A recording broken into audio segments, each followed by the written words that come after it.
Hi everyone, and welcome to Relationships with AI. I'm your host, Iyabo Oba. This podcast explores the real-world impact of AI on human relationships in work, romance, family, politics, and more.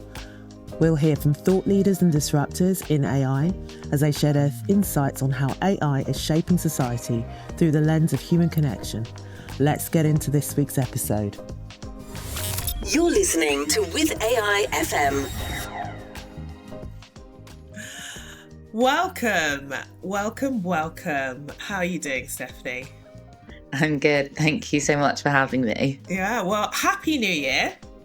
Happy New Year. Yeah. Well, and to our listeners, this is our first episode for 2025. Hope you've all had great Christmas breaks, and yeah, we're looking forward to kicking off Relationships with AI, part of the WithAI FM network, and we've got so many amazing things to discuss in today's episode. As you heard her a little bit earlier, my guest today is Stephanie Antonian, and we'd like to just open up the floor for her to introduce herself to you all. So Stephanie, take it away. Oh, well, hi. Thank you for having me. So I'm Steph. I'm the founder and CEO of Aestora, which is an AI think tank. Before that, I used to work with DeepMind and Google X and Google Proper and research with NASA. I used to work for Accenture. I've gone round the corporate world, picking up all the shiny Pokemons before I had to just accept defeat and then set something up myself, which was very disappointing. But there we go. Well, those shiny Pokemons are very impressive. It's got quite a glittering career. So I think you've scored many high value points in your collection, in your foraging, so to speak. You and we first met at the Digitally Curious book launch for Andrew Grill, which was great, and we just had a really brilliant discussion about the importance of relationships and AI, but particularly with the impact on the family. So before we start anything, could you want to chat to me about, let's get into it. What's the most significant relationship or an important relationship for you? Well, I mean, there's many, but I think the most formative have been with my family. So my parents and my sister, who spent her whole life trolling me and keeping me humble, I guess. Where is she, older or younger than you? Older. So when I set up Aestora and I put the website, the first email I ever got was from my sister being like, "You are so full of rubbish. What is this?" So yeah, my sister and my parents who have given me, who kept me ambitious, but then been able to pull me right back down, keeping you grounded, like the blink of an eye. Yeah, exactly. Just a total smackdown. So definitely. Okay, some WWE references there. It's okay. Not physically, just emotionally. Okay. Well, we just hope that's all sort of helped to sort of establish you. Oh, well, clearly it has. So it's done some great things for you. But yes, going back, as we said, so we first met at Andrew Grill's book launch for Digitally Curious. And we connected because the fact we were just talking about I was talking to you about my new show and just the fact that I'm looking at the way that AI impacts relationships. And you were straight away coming at me with a whole body of research you put together that you have also penned yourself, and particularly fired up around the area of family. So would you like to share with us and the listeners about sort of the research and the extensive research you've done in this particular area, and also how you see AI and its impact in this particular area of family? Could you expand on that, please? Yeah.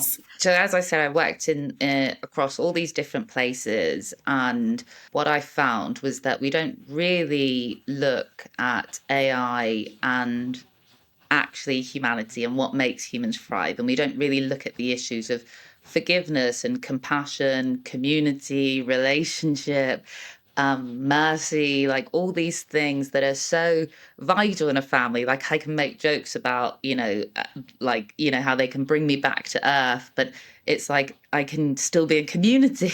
Like they can, Yeah. I don't have to, my ego can only go so far in a family, which means I actually get to enjoy being part of something. And family is so crucial. And one of the things I thought was strange was that I haven't really read much about the impact of AI on family. And given how many AI researchers there are right now, that seemed a bit strange. And I have 2 nephews, and they're so wonderful. And when I was reading more and more about teenagers who were committing suicide and who were struggling, and I was looking at what the response was to parents, which seemed so awful to me, of just sort of gaslighting it and blaming parents, which is so like not the answer.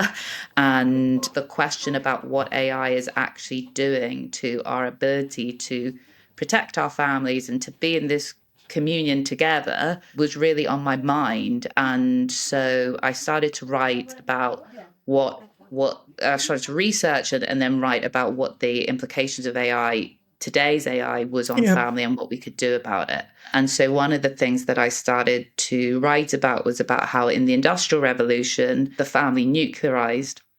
So we used to have big extended families, and then they became much more nuclear so that people could go to factories and they could work. And that made the family smaller, but also more affluent and more time with family. And there were pros and cons. And how in this revolution, what we're not paying attention to is how the family is atomizing. So you can be a family of 4, and you can be the most well-intentioned parents in the world, and you've provided a safe house and good food and all that stuff, and your child can be upstairs in their room and you can't protect them. And they're now teenagers are spending an average of 5 hours a day online, and you have no idea what that is. And not only do you not know what that is, the government doesn't know what it is, and the tech companies don't know what it is. Right. And that's crazy. Like we're on our own now, and we've been split by the screen, and we don't know how to come together. And that was something that was really shocking to me, in that, as we've allowed social media and these use cases of AI into the home and into the schools, and we have allowed someone else to come in and shape our children. And the internet used to be, children used to be a representation of their family, sort of, Yeah. and now it's the internet. And that was wild to me. So that's what I started looking at and writing about, and that's been a lot of the research and what we do about it. And I think it's very easy to talk about online harms. It's very easy to talk about child safety and to describe the problems.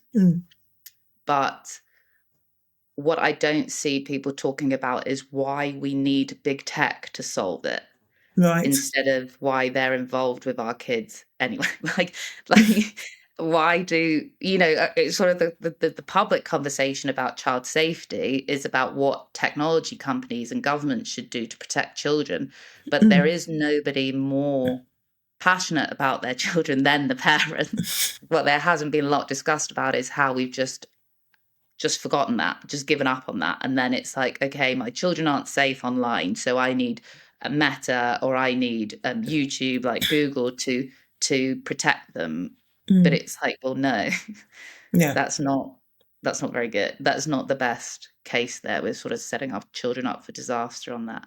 Yeah. So yeah, that was the main research bit. That is fascinating. I mean, lots of questions come to mind when in response to that. So firstly, sort of, what has been the response to that, or to your piece of research once you've published it, particularly on your platforms? Who has and how do you envisage, if you were ruling the world, how would you sort of try and sort of shape things to make the outcomes appear differently? So firstly, what's been the response to that piece of research since you've produced it? Well, the piece of research gives a solution, which is the digital health score, which I'll come to a bit later. So most of the response has been to how we get the digital health score like off the ground, up and running. And typically on the essays that I write, the solution is, oh yeah, this is so obvious. Why aren't people talking about it? And I mean, one of the reasons why I set up Aestora as well was just that the incentives about AI are such, of the whole AI industry, are such that we can't ask the obvious questions. Yeah. Because they are funded mostly by industry. And I love industry. I was in industry and stuff like that. And, there's still think tanks that are also funded with grants from industry, or like, you already know the answer. I used to be in those jobs, so I already know the answer that I have to write in those papers. And there isn't a lot of just organic thinking, and it's not financially, there's no financial incentive in giving parents more power, but that doesn't mean that's not the right answer. So yeah, the most common feedback is, wow, this is really obvious. And then the next piece is, okay, how do we get the digital health score? Yeah. And so when I write, I'm also interested in coming up with solutions. So not just, oh, this is awful. Yes. Like, No hand wringing. Yeah. Yeah, like it's, but in like my hypothesis is, if you can really get to the root of what the actual problem is and what the actual system challenge is, then you can design solutions, like real solutions that can make change, and you can use AI to do that. So like, if the real challenge here is that the family has now broken down to too small a piece, and that individuals have, like, even individuals in families have lost their right to protect their small unit, which is so against human nature and against what we're okay with, then we need a solution for that. And so the digital health score is a very simple solution. It's just a 1 to 5 green to red score that shows you the likely psychological impact of your online content consumption. Right. And so it's like cinema ratings, food ratings, like, in the world, whenever we have ambiguity, we just come up with rating systems so people can just see roughly this is what it is. So we've invented that for the internet. So you can just see in a split second, should you be concerned? And you can see that for yourself, and you can see that for your child. That's what we're building right now. It's a Chrome extension, so anybody can download it while we're improving it to get it to the point where we could allow children to use it. And we're working with the Anna Freud Center at UCL to validate, and we're really in this like community collective validation mode. So if anybody wants to download it and give feedback, that'd be really helpful. That's a great point, because basically we'll definitely share all of the links to that in the show notes, because certainly there'll be I'm sure there'll be a great swell of people that would be very interested in being able to contribute to that. So please do. I'll certainly share that information and the links to everything in the show notes. But as you were saying, you're collaborating with various bodies as well. So could you explain or share some more about that? Well, so it was very important to do this well and to validate it and to do it with community. And there's, we're not incentivized to answer this question properly. So right now in this whole debate about online harms and stuff, it's so noisy that you can't really say that it's nonsense when it is. So right now you have companies like Meta saying that the solution is way too complicated for them to solve, but at the same time, parents should have worked it out and should be able to protect their kids. And it's like, those two things don't make sense, but we're okay with that, them both being out there together as an answer.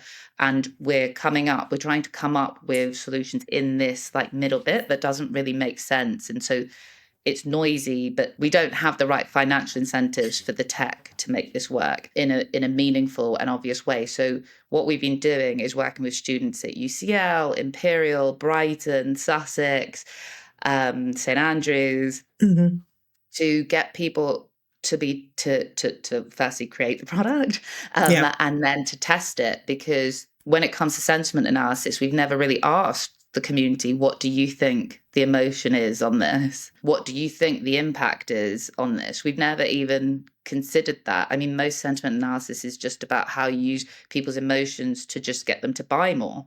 Right. Sentiment analysis is advanced. It's just focused on sales. It's Yeah, not that's focused good. on human enlightenment. Like, we talk about AI like it's a rational thing and it's our pursuit of rationality, but it's actually just emotional exploitation. That's why we use AI to Mm, make you feel worse, like in small nudges to nudge you to feel worse. That's what social media is. It's like these systems have worked out that if you make humans feel worse and worse, you optimize faster. So if I show you things that make you feel bad about yourself, you click more, you spend more time online, you stay at home more, you become more depressed, and they make more money. And mm, it's not necessarily conscious, but it's what's out there. Like it wouldn't be profitable in the same way for social media and all these use cases of AI to make you feel good about yourself. You're not going to stay at home clicking if you feel great about yourself. And so that's where sentiment analysis is and has been used on how you are able to get people to buy more, engage with your stuff more, and be more malleable to your influences. So, what we've had to do is get a community together to say, okay, this website, yeah, we think it's this emotion. So, on the Chrome extension now, because we're still in early development, mm, we say, okay, this is what we think the score is for the digital health score.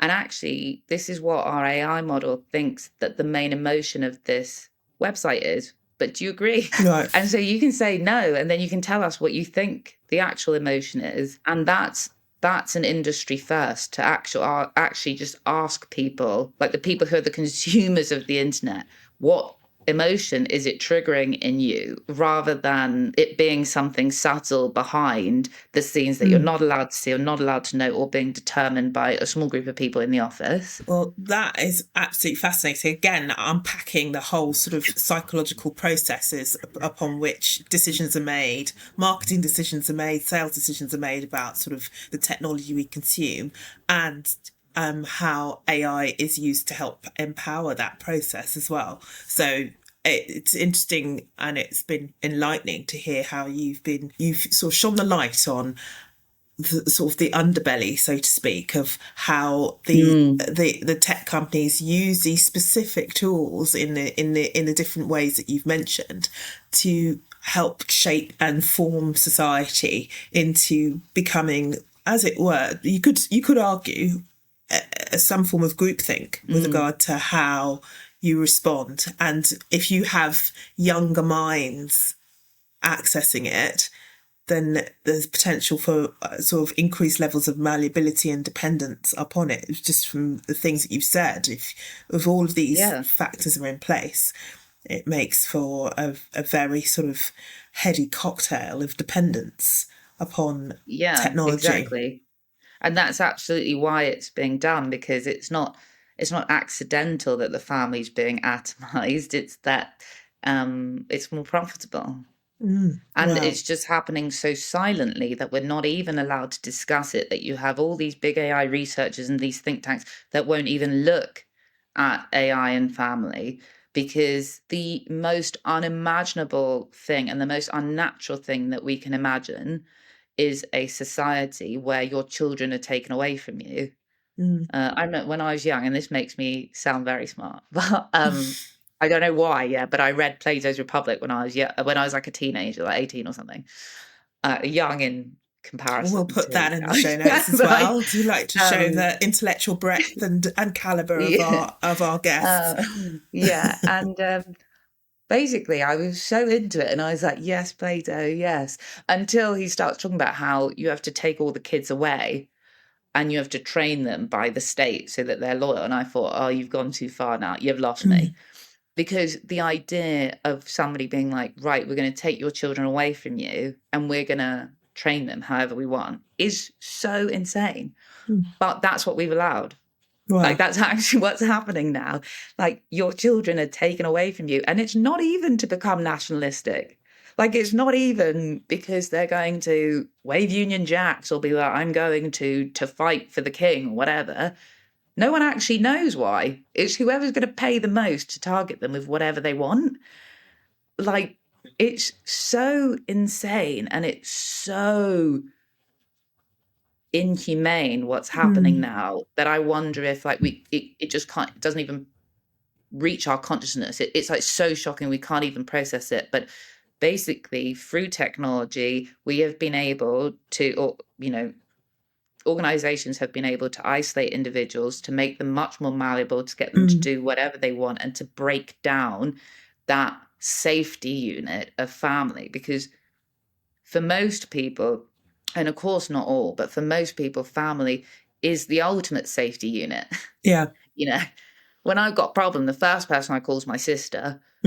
Like there is safety in that. Like I don't know if people will ever care about me as much as my parents did, and that's okay, because that's what happens.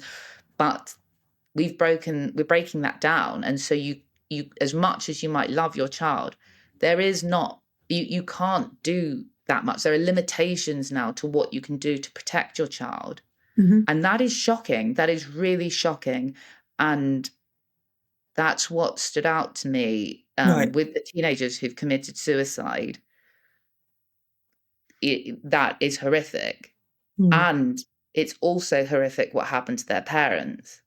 It's also horrific that they got gaslit into being told that there were things that they could do, when the honest truth is, no, there were always limits to what they could do.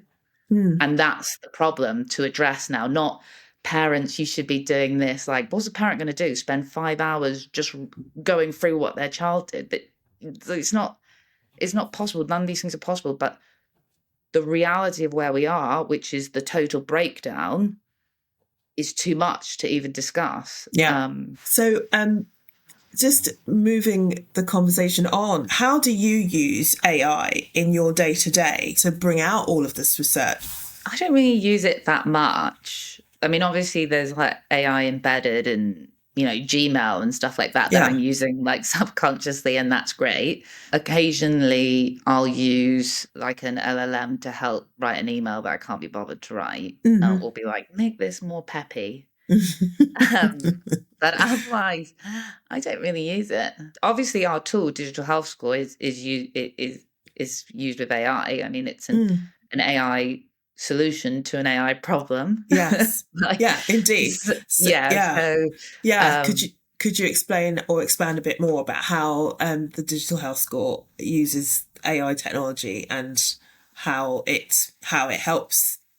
This is a good AI for good, so to speak. Yeah, okay. So let me start with like AI is just a tool, and it can be anything we want it to be. So like I was saying, that when I was working in industry, I felt like we were maybe building AI on the wrong paradigm. And so things don't make sense. So like we build these huge communication tools, people are more lonely. We invest loads in health tech, and life expectancy is declining. And it's like, it's not really working. Things don't seem to be making sense. And my theory is that we build on the wrong hypothesis. So, we're not actually meant to be hyper productive individuals. Like the markets are complex, new, man-made things, but they're not like natural to us.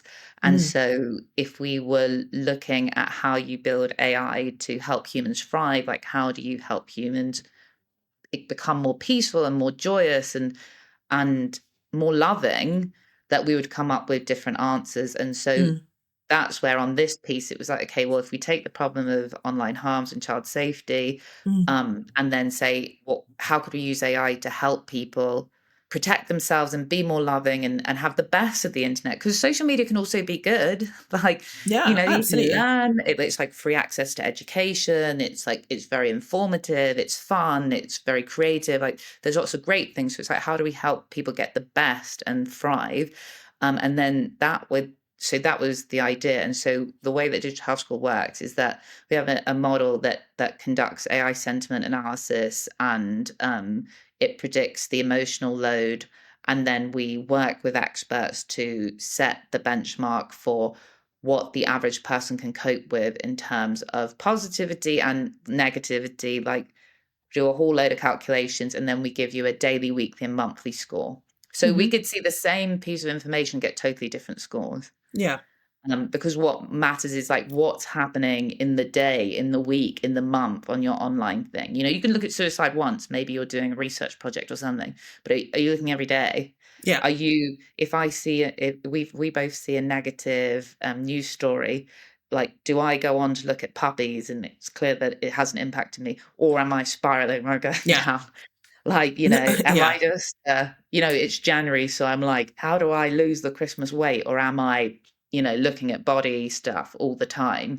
Sure. Those are the things that are important for us to be able to flag ourselves when we're falling down, but also for parents to know Mm. how good or how bad is it. Yeah. And also for teenagers and children themselves to know, because the younger you are, the less context you have on what is normal. Yeah. So if you start searching, how do I lose weight Mm. really quick? And Mm. then you start clicking on ads of fasting, intermittent fasting, and then Mm. ads on 5-day water fast, and then ads on like you're gonna start seeing stuff about anorexia, Yeah. and it's going to be more and more and more. But that's what you think is normal Mm. because that's all you see. Yeah. So you don't realize how extreme it is. So even for young people themselves to have something that says, hello, you've fallen down a rabbit hole here and Yeah. you're in a place of darkness. So that's how we use AI to just help people find the light, Yeah. basically. Yeah. This sounds like it's just a really excellent use of this particular tool. And like you say, it's a tool like any other. So how can it help shape the research you're doing? But again, it's for the betterment of society in a very tangible way. I suppose my next question is sort of what next? What are the next areas for you, sort of in your areas of research? What things are you sort of wanting to push forward in with regard to sort of technology and or AI specifically, and how it's sort of positive or negative impact on society? What things are you looking at? Well, we've got lots more product ideas. Mm-hmm. This one, Digital Health Square, is the first one we brought to life, Mm-hmm. and I'm very much interested in getting it over the line, Yeah. putting it into public consciousness, as in like, hey, this makes so much sense, Yeah. and let's come together in community and like let's bring different groups together to really work out how we create this framework and Mm. then find more interesting ways like gamifying. Some things we're looking at is how for younger people, how do you gamify it so that they stay positive, so that we Mm. don't always have to be like, suicide or Yeah. the dangers, but just, hey, like, here's a little guide that's going to help you stay in the 1 to 3 category.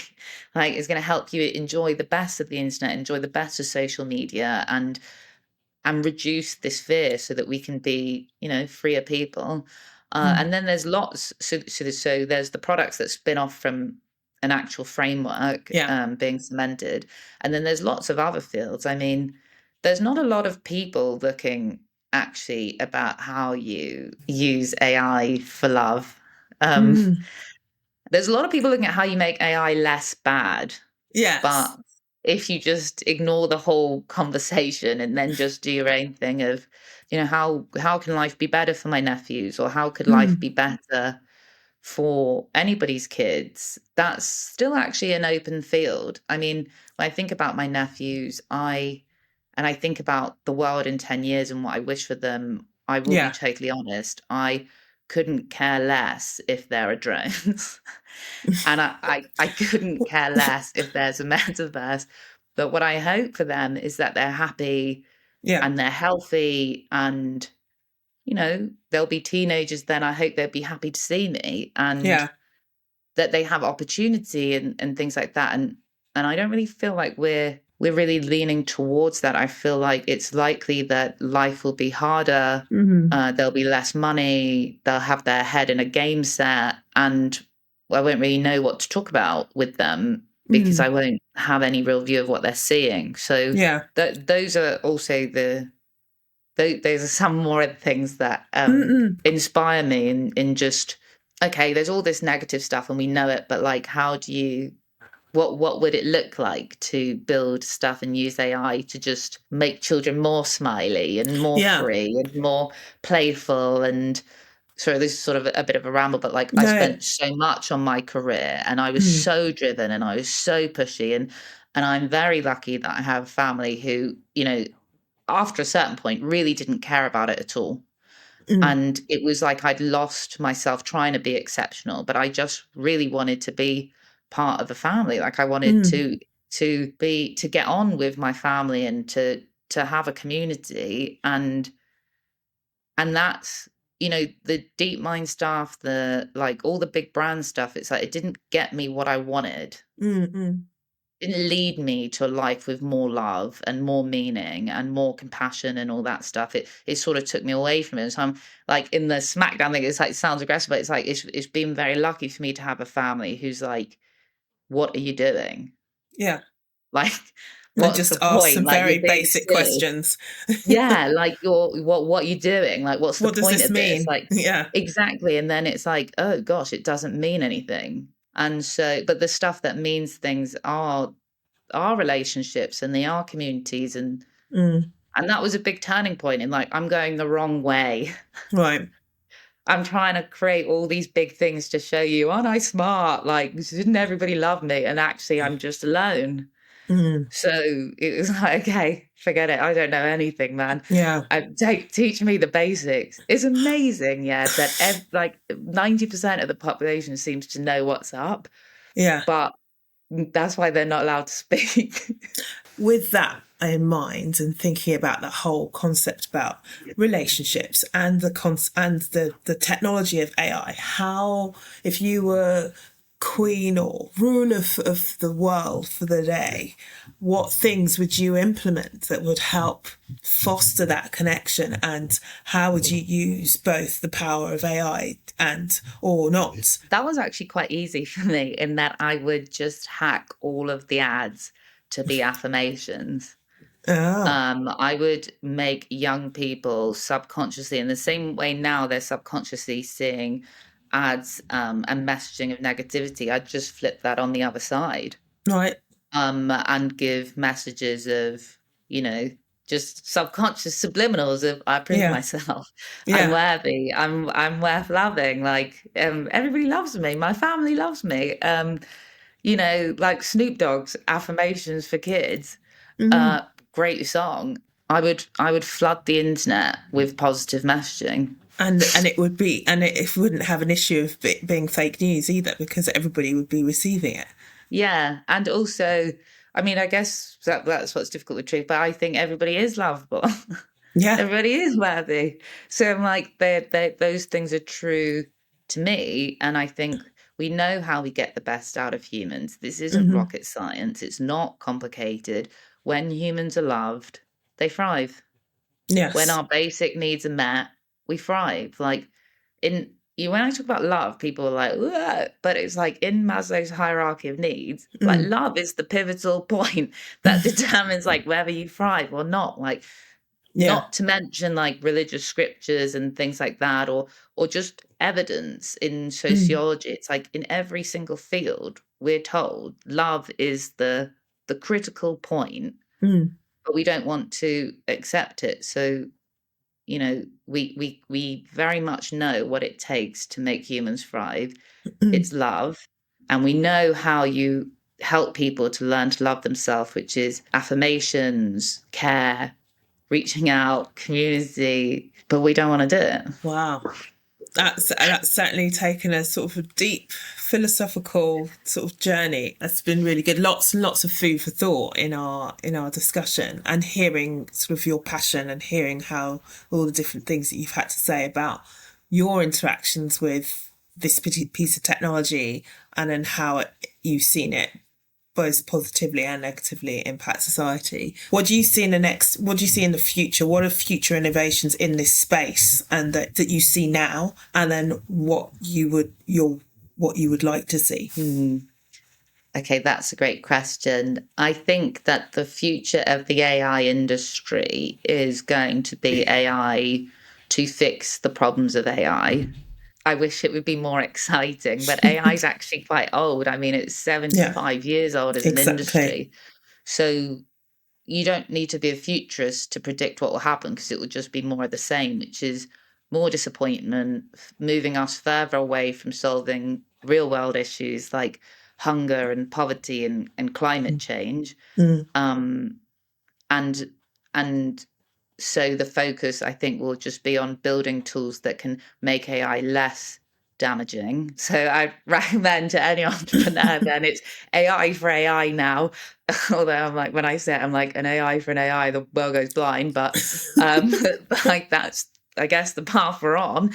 So how do we, reduce the energy AI uses? How do we reduce the harm AI creates? Like that stuff. And then I think that the real future, past the AI bubble, because there are really great use cases of AI. So Yeah.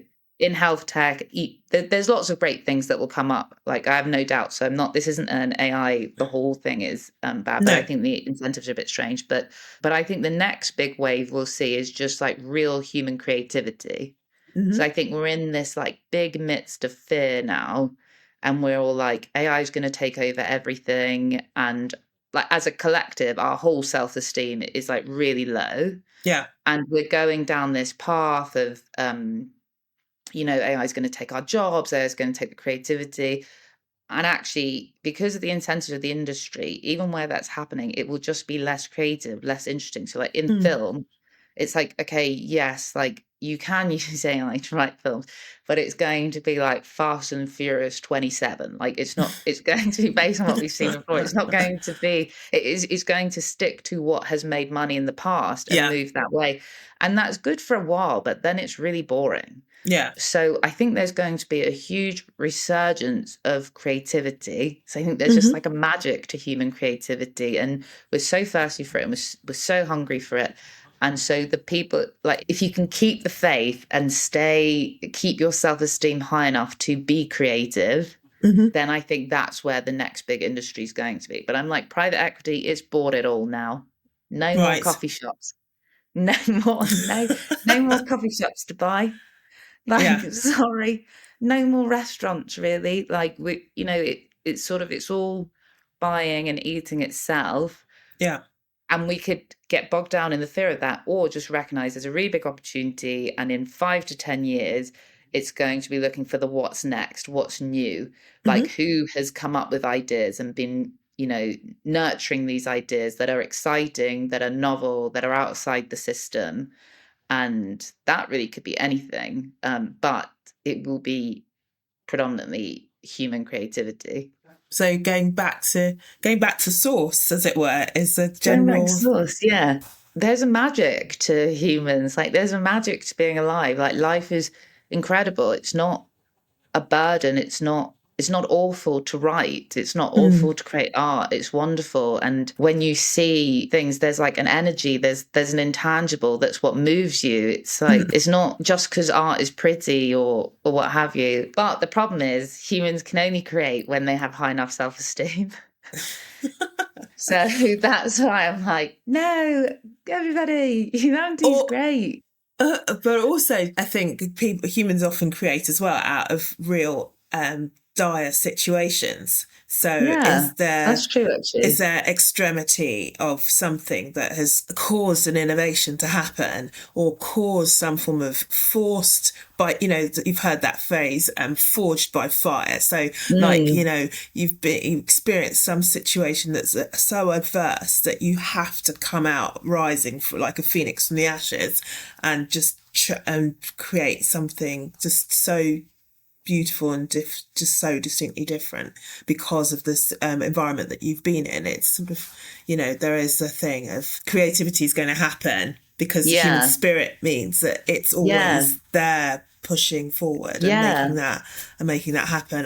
Yeah. That makes me feel more hopeful as well. I'm like, yes, actually, that is how I believe it happens. And like, I think that we will realize just how important relationships are, Yeah. and with ourselves and with others, because we'll miss it. In fact, we Mm. already are missing it, and Mm. there is no substitute. And that's okay. We Yeah. can just enjoy each other then. Like we can just accept that it didn't work, and on some levels like it didn't all work, and enjoy relationships Mm. again. Lots of thoughts coming around, lots of thoughts to lots of tangible or tantalizing thoughts that I've been left with through our discussion. So I just want to say thank you so much, Steph. It's just been really great to hear about the work that you're doing, and also about the digital health score, a product that you're creating, amongst the whole suite of other things that you've got on coming through your pipeline. Please, could you share with everybody the best way to contact you? What are your socials? What's your website? Yeah, so the best way to contact me is through the website of Aestora, so www.aestora.com. And it's me on the other side, so I'll respond. And then I'm on LinkedIn, but other than that, I'm not on. So I don't have any socials.